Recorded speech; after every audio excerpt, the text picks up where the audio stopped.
Ya, halo, assalamualaikum warahmatullahi wabarakatuh. Apa kabar pemirsa Kulon Progo TV? Bahagia sekali, saya Frida Marianti bisa hadir untuk Anda hari ini di Opsiku, obrolan seputar solusi dan inovasi Kulon Progo. Luar biasanya lagi, hari ini tema utama kita adalah terkait dengan pemberdayaan koperasi dan UMKM di Kulon Progo di tahun 2024. Dan kita tahu koperasi dan UKM ini memang menjadi sokok guru gitu ya untuk ekonomi kita, dan banyak sekali berperan untuk perekonomian masyarakat. Lebih menyenangkannya lagi, hari ini spesial kita bersama dengan penjabat Bupati Kulon Progo, Ibu Sri Norkiat Siwi. Langsung kita sapa Bu Siwi, halo, apa kabar? Alhamdulillah baik, sehat dan semangat.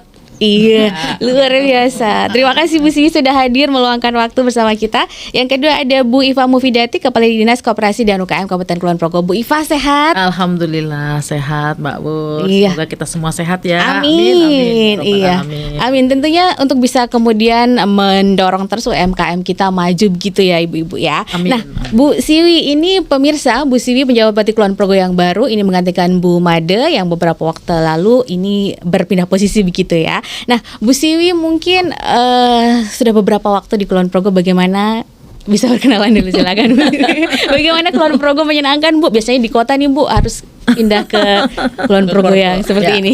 Sebetulnya Kulon Progo itu bukan hal yang baru ya. Iya. Menurut kami. Jadi kami juga sudah sering ke Kulon Progo, cuman sekarang kan lebih intens Iya, gitu ke Kulon Progo. Pastinya kalau melihat di Kulon Progo ini mempunyai sebuah asa yang sangat luar biasa. Jadi itu ada harapan di Kulon Progo yang bagaimana Kulon Progo itu nantinya akan menjadi kayak show window-nya dari daerah istimewa Yogyakarta, karena kan di sini potensi bagaimana bandara YIA kan juga ada di Kulon Progo. Ini bandara internasional, artinya ini kan di Kulon Progo inilah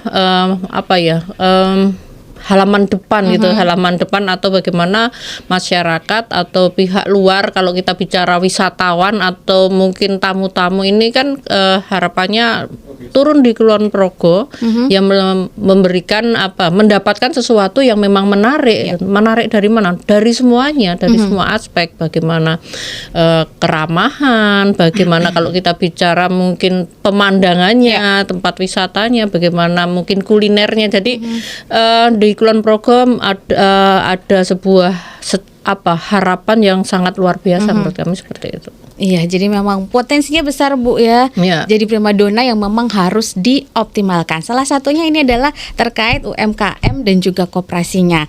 Nah, Bu Siwi ini pemirsa selain beliau penjabat Bupati Kulon Progo, beliau ini juga Kepala Dinas Koperasi dan UKM Daerah Istimewa Yogyakarta. Dan jadi cocok banget nih tema kita hari ini terkait koperasi dan UKM.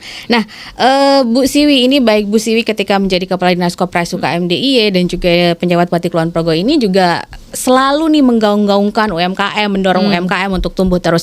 Nah, sebenarnya seperti apa sih peran UMKM dan juga koperasi ini bagi perekonomian kita sebenarnya? Sebesar apa gitu?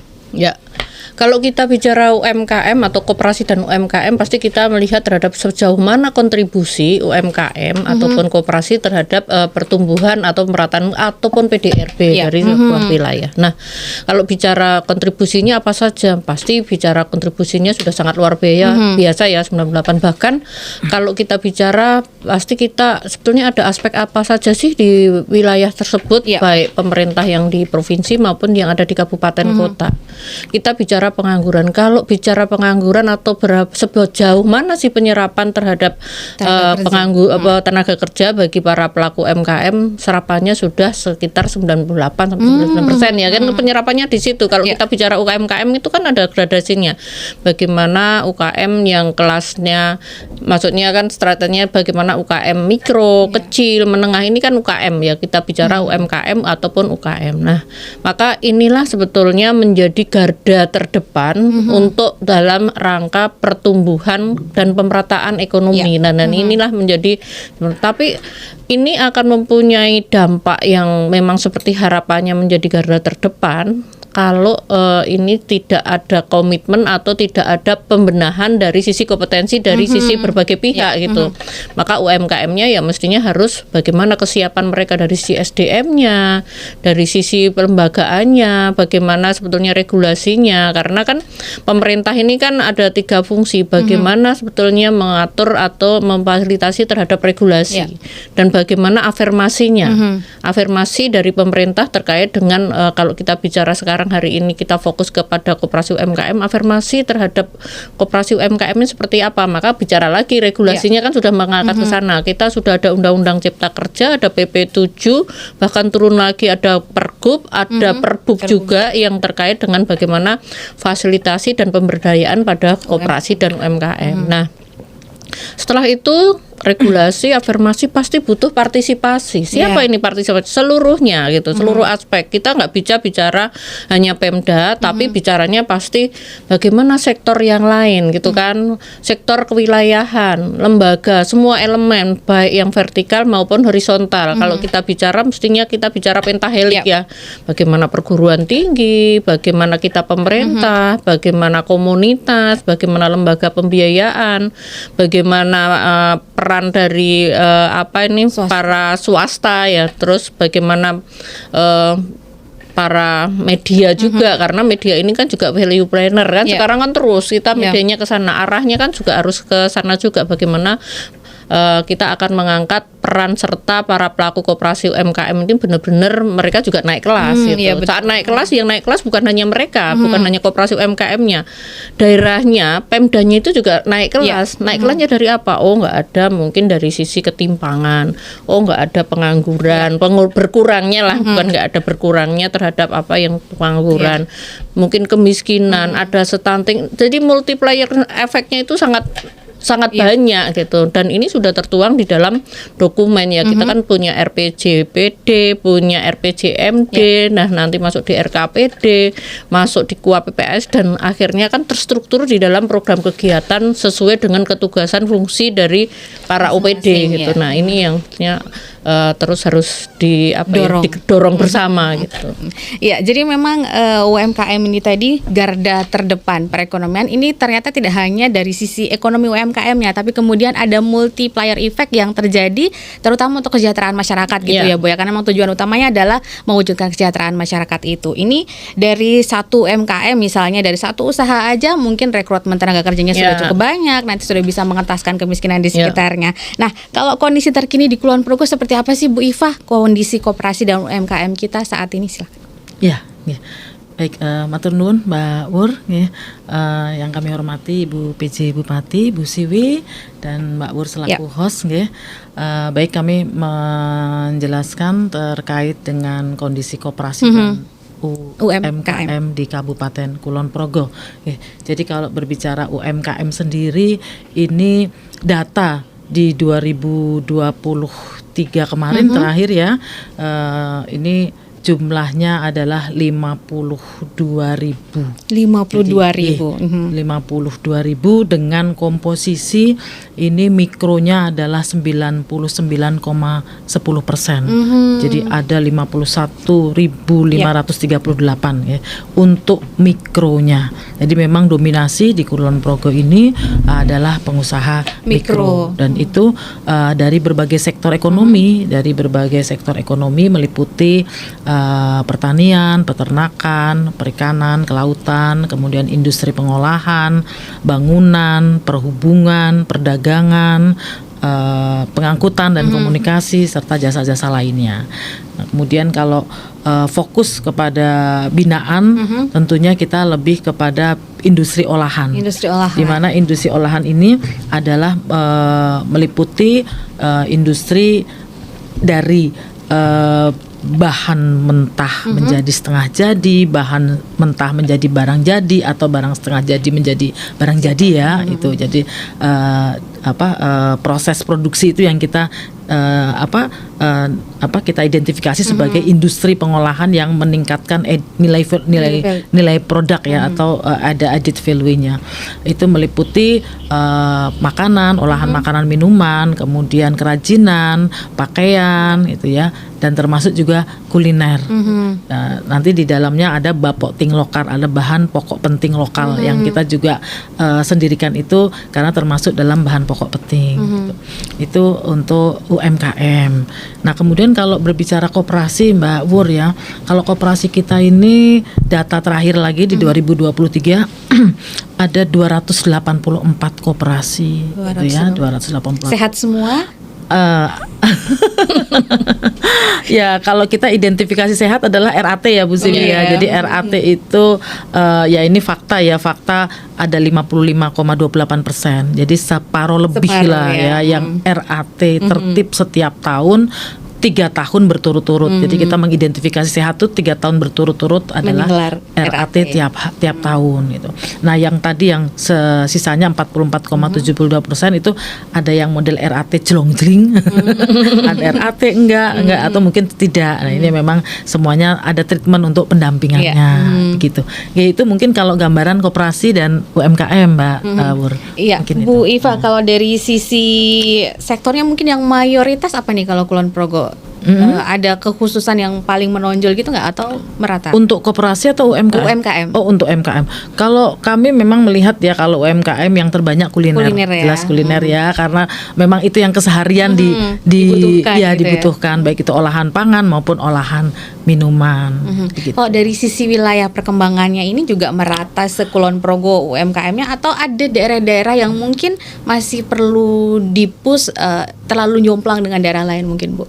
Ya, jadi memang kalau bicara 12 Kapanewon itu tidak kita melihat dari sisi aksesnya, dari sisi komposisi penduduknya atau heterogennya penduduknya, ini memang tetap di daerah perbukitan. Ya, enggak, yang paling banyak di Wates, Pengasih, Temon, Sentolo itu. Nah, kemudian yang utara banyak itu ada di Kokap dan di Girimulyo ya. Tapi juga semuanya secara proporsional kita tumbuhkan karena memang tadi dimanapun yang namanya UMKM ini kita kita rasakan utamanya kuliner ya, yang memang olahan makanan dan minuman ini yang memang sangat terasa pertumbuhannya, di samping juga yang kerajinan dan sandang kita dorong. Jadi semuanya tetap dengan proporsionalitas untuk pendampingan, untuk pelatihannya, pembinaannya kepada teman-teman UMKM ini sesuai dengan kebutuhannya.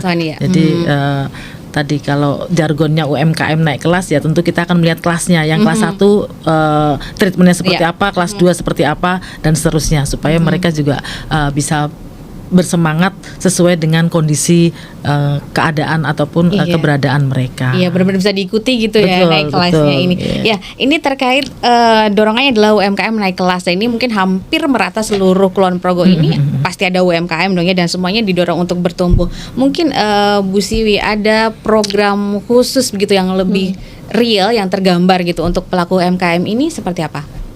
Ya, pastinya kalau bicara program khusus kita akan melihat beberapa aspek ya. Jadi kan kalau UKM itu kan pertama terkait dengan SDM ya, sebagai sejauh mana sih SDM-nya, kompetensinya, maka mestinya kan mengidentifikasi, kita identifikasi sesuai dengan kemampuan mereka. Kalau kita bicara tadi kan berdasarkan undang-undang atau PP 7 kan kita lihat UKM tadi udah sampaikan Bu Iva, kita ini banyak yang mikro, tapi mikro itu bisa pecah lagi sejauh mana mereka, kenapa masuk mikro, mungkin mereka dari sisi SDM-nya, kemampuan kompetensinya, maka mereka akan mendapatkan mungkin soft skill terkait dengan peningkatan kompetensi dari sisi usahanya mereka. Yang kedua terkait dengan kelembagaannya, bagaimana kelembagaannya ini harus kita tingkatkan. Mungkin mereka sekarang kan kita pertama yang paling pokok mestinya punya NIB gitu ya, punya NIB. Bagaimana mereka juga kita dorong nomor induk berusaha, karena ini menjadi syarat juga saat mereka mau naik kelas, sejauh mana sih legalitasnya gitu. Yang ketiga terkait produktivitas atau produksinya, sejauh mana sih produksi atau produktivitas dari para pelaku UMKM produknya, apakah sudah mengarah terkait dengan mestinya kita bina bagaimana kontinuitas dari sisi kualitas dan kuantitasnya. Ini kan maka ini harus dibedah kan tadi kalau bicara SDM bicaranya bagaimana kapasitas UMKM-nya, tapi kita juga di internal kita juga berbenah bagaimana kita juga punya pembina atau katakanlah pendampingan konsultan kepada mereka juga harus kita tingkatkan, karena kan ini kita tidak bisa diam. Kita harus mengikuti terhadap perkembangan dari para pelaku UMKM, di mana para pelaku UMKM juga kita dorong mereka juga harus paham sementara ini kan konsumen ini maunya apa sih? Ini kan terus terus harus berubah ya, dan itu cepat gitu kan gitu. Ya, kalau kita bicara terhadap produktivitas, yang selanjutnya bagaimana manajemen tata kelola. Mungkin mereka jualan ya sekedarannya jualan, akhirnya nggak punya kapasitasnya. Asetnya yo tetap, omsetnya yo tetap, mungkin omsetnya iya, tapi asetnya kenapa nggak tambah? Ternyata di tata kelola manajemennya ya belum kuat gitu. Dan di situ juga masuk bagaimana tata kelola keuangannya. Sebetulnya selama ini bagaimana tata kelola keuangannya, memanfaatkan memang lembaga pembiayaan baik perbankan maupun non perbankan, atau mereka masih memanfaatkan punya sendiri. Maka salah satunya dari Pemda ini kan kita dorong belanja ini sekarang kan harus mengikuti terhadap perkembangan cashless gitu ya. Mbak Puri mungkin di dompetnya sudah nggak bawa ya, tapi di HP-nya ini kan ada gitu. Inilah sebetulnya kan kita arahkan ke sana. Dengan cashless itu tidak hanya sekedar ya orang akan mendapatkan belanja dengan mudah, tapi selain itu ada edukasi, mereka punya data catatan, digitalisasi terhadap manajemen mereka gitu kan. Minimal punya rekening, dan di rekening itu karena apa? Kita naik lagi.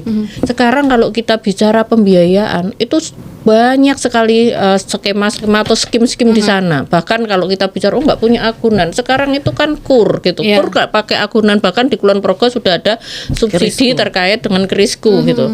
Nah, disinilah kita itu kan kita nggak bisa tiba-tiba langsung UKMA langsung dikasih, pasti akan melihat cash flow-nya kayak apa. Kita nggak melihat agunannya, tapi cash flow mereka. Maka kan saat nggak ada pencatatan, ini sudah membantu kan di situ. Yang selanjutnya, loh ini sudah semua dilakukan, terus gimana? Kira-kira ada pasarnya nggak? Maka yang benar kita juga mendampingi bagaimana strategi pemasaran. Maka salah satu yang dilakukan oleh Pemda Kulon Progo dengan Bela Beliku. Ini kan strategi Bela Beliku ini ke sana. Tapi Bela Beliku juga tidak hanya ya karena ada Bela Beliku saya seenaknya, maka kan didorong kompetensi dari mereka, bagaimana produknya juga memenuhi kualitas gitu kan ini. Maka kan bagaimana sertifikasi terhadap produknya sesuai dengan kebutuhannya. Mungkin hanya cukup PIRT, kalau yang kurang seminggu nggak perlu PIRT, tapi keamanan pangannya juga masuk. Maka ini kan fungsi kita bicaranya dengan lembaga-lembaga terkait gitu. Oh iya, dengan Balai POM ini keamanan pangannya, dengan Dinas Kesehatan, dengan PIRT-nya, oh mungkin dengan MUI, dengan LP POM terkait dengan halalnya. Nah ini kan yang terlibat itu banyak sekali ya, menurut saya kan seperti itu. Nah kalau itu bicara strategi pemasaran kan tadi Pemda Kulon Progo sudah bukti nyata untuk mendukung dan berkomitmen untuk belanja produk-produk para pelaku UMKM terutama yang ada di Kulon Progo ini sudah sejauh sebelum ada PP7, artinya kan ini tindak lanjut PP7 kan produk belanja pemerintah ini kan 40% dari koperasi dan UMKM gitu, dan ini juga dilakukan monitoring dan evaluasi oleh kementerian. Jadi kan ini kan ada regulasi yang mengikat gitu. Nah selanjutnya selain Bela Beliku pastinya kita juga melakukan beberapa strategi dengan pemasaran, dengan branding, dan ini kita lakukan. Sekarang kalau kita lihat potensi Kulon Progo sangat luar biasa. Kita sekarang kan banyak hotel sudah masuk ini kan jadi salah satu ke sana. Tapi kita siap nggak? Sekali lagi kan itu kita harus kita siapkan. Kalau pertanyaan kita siap nggak?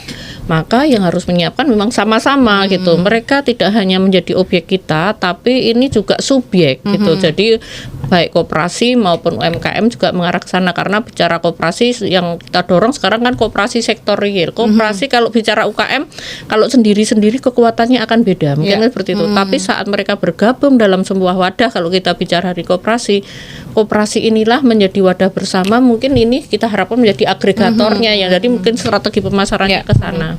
Terus selanjutnya go digital ya. Sekarang kan produknya di sini, tapi produk kita itu sebetulnya udah tersebar kemana-mana. Tersebar kemana-mana. Nah, saat tersebar kemana-mana butuh sebuah branding. Mungkin kan packagingnya, foto produknya, saat dikemas itu juga menarik. Nah, bagaimana storytellingnya, bagaimana caption cara ini. Nah, itulah toolnya yang terus didorong oleh Pemda Kulon Progo dari beberapa aspek. Kalau saya cermati tadi kan ada sekitar 6 aspek ya. Jadi ini sesuai dengan kebutuhan saat kelas 1, mungkin aspek yang dikuatkan mikro ini kelemahannya SDM ya ke SDMO. Yang satu lagi mungkin SDM-nya sudah lebih bagus tapi produknya kurang. Nah, nanti inilah harapannya kan programnya tepat, kegiatannya tepat, sasarannya tepat, tata kelola waktunya yang paling penting ini juga tepat. Mungkin pas Ramadan ini yang didorong tadi kan Bu Iva sampaikan banyak kuliner ya.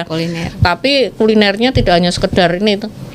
Karena kita bicara data UMKM itu mungkin perlu kita pahami bersama, dinamis sekali gitu. Sekarang mungkin jualan, besok hilang. Sekarang jualannya kuliner, besok sudah ganti fashion. Ini mikro ini memang seperti itu. Tapi itu menjadi yang penting ada data lah, data pemetaan, dan pastinya kita sama-sama dengan mitra kita, tenan para pelaku itu kita melakukan riset bersama, karena kita saat akan jalan tidak bisa tiba-tiba, tapi harusnya melakukan kita lakukan riset ya sebetulnya. Ada yang memang akan kita pure menjadi besar, mungkin industrialisasi, tapi sekarang itu kalau kita amati gini Mbak Uri, banyak konsumen itu kan cepat berubah dari sisi kebutuhannya. Mungkin bentuknya sama tapi mungkin rasanya, variannya. Nah, ini kan terus packagingnya sudah ganti-ganti. Nah, ini harus menjadi konsekuensi dari kita semua untuk menyiapkan para pelaku UMKM untuk siap untuk menghadapi kemauan dari pasar. Kalau kita bicara kedepannya ekonomi digital, ya harapannya kita juga memampukan di sana. Saat kita ke arah digital, tidak hanya dari dinas koperasi, tapi bicaranya pasti Kominfo bagaimana ini terhadap sarana prasarananya gitu kan. Tadi kan wilayahnya ada di Kokap di sana. Bagaimana di sana wifi-nya sudah masuk lancar belum? Saat kita dorong go digital ternyata susah.